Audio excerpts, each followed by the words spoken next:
सभी दोस्तों को राम राम। भक्तों के अनुभव की ये श्रृंखला जो आप सुन रहे हैं, जो चल रही है, उसमें जो आज अनुभव हम सुनेंगे वो एक घटना के रूप में है। घटना कैंची मंदिर की है। इस घटना को श्री विनोद जोशी जी ने हमसे साझा किया है। बात 19 जनवरी सन 1988 की है। जाड़ों के दिन थे। उन दिनों बहुत कम भक्त मंदिर आया करते थे, क्योंकि जाड़े के दिनों में आपको पता है कि पहाड़ में बर्फ़बारी की संभावना होती है, बर्फ़बारी होती है। इस वजह से भक्तों का आना कम होता है। आपने बहुत सी किताबों में पहले पढ़ा भी होगा कि जाड़े के दिनों में महाराज जी इलाहाबाद फोर्ट चर्च लेन में अपना प्रवास करते थे। हालांकि आज भी वहाँ पे फोर्ट चर्च लेन में महाराज जी प्रवास करते हैं।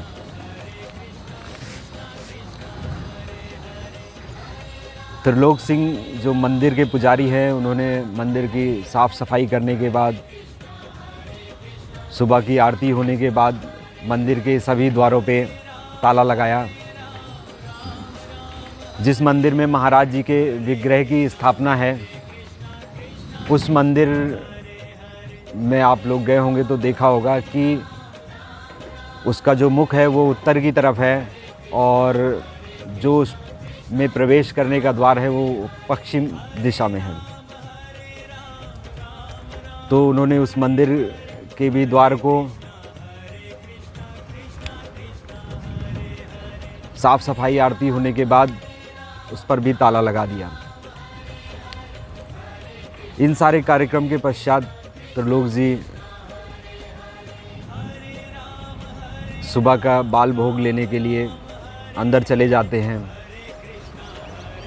जो भक्त मंदिर कैंची मंदिर आए होंगे उन्हें पता होगा कि परिसर के पीछे ही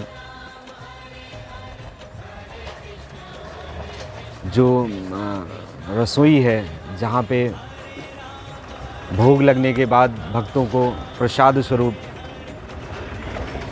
मंदिर का भोग मिलता है, तो वो जहाँ पे मंदिर की सीमा ख़त्म होती है उसके पीछे के परिसर में है। त्रिलोक सिंह जी अंदर चले जाते हैं और बाहर अमर सिंह जी आ जाते हैं। अमर सिंह चूँकि भक्त बहुत कम आते हैं तो वो बाहर बैठ करके धूप सेक रहे होते हैं। अभी मेरे पीछे आप देख रहे होंगे पहाड़ी में बादल लगे हुए हैं। इस तरफ नैनीताल है और अगर हम इस पहाड़ी के पीछे की बात करें तो इस पहाड़ी के पीछे कैंची मंदिर है। पहाड़ी को क्रॉस करने के बाद बिजली भी देखिए पीछे कड़क रही है। जहाँ पे अमर सिंह जी अब दोपहर में धूप सेक रहे होते हैं। एक दो सैलानी आते हैं, भक्तगण आते हैं जो महाराज जी के दर्शन करके चले जाते हैं। पुनः शाम को जब त्रिलोक सिंह जी शाम की आरती की तैयारी प्रारंभ करते हैं तो बाबा के जिस विग्रह जिस मंदिर में उसके द्वार खोलकर आरती की तैयारी के लिए अंदर जाते हैं। अंदर जाते हैं तो वो देखते हैं कि महाराज जी के विग्रह पर एक दूसरा कंबल ओढ़ा हुआ है। वो बहुत ही आश्चर्यचकित हो जाते हैं कि जो सुबह महाराज जी ने कंबल ओढ़ा हुआ था वो कंबल अलग था और सायंकालीन आरती से पहले जो कंबल वो देख रहे हैं वो दूसरा कंबल है। विनोद जोशी जी जो कैंची मंदिर के प्रबंधक हैं, वो उन दिनों वहीं थे।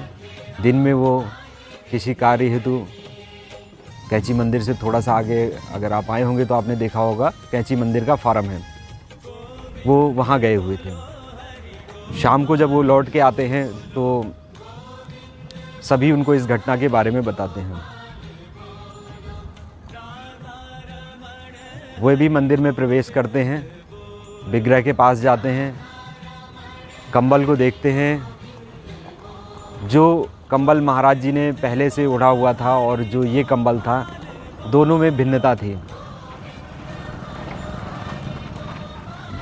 मंदिर में जब भी साजो श्रृंगार का काम किया जाता है तो सभी देवी देवताओं के वस्त्रों को चेंज किया जाता है।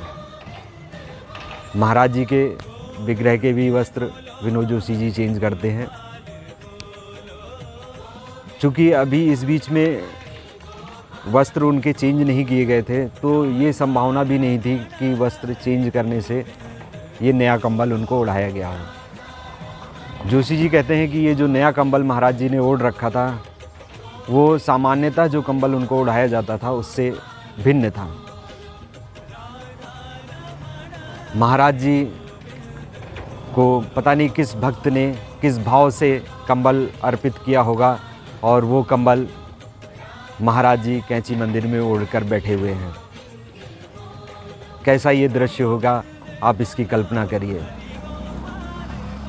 त्रिलोक सिंह जी बाहर आते हैं और अमर जी से पूछते हैं कि आपने कोई कंबल चढ़ाया क्या महाराज जी को, क्योंकि महाराज जी के विग्रह पर इस समय 2 कंबल हैं, सुबह वाला कंबल और उसके ऊपर एक दूसरा कंबल।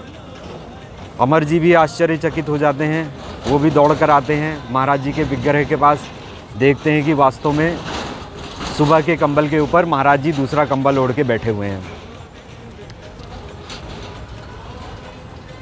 अमर सिंह जी वहाँ पे भक्तों के स्वागतार्थ दिन भर मौजूद थे, वो कहीं गए नहीं।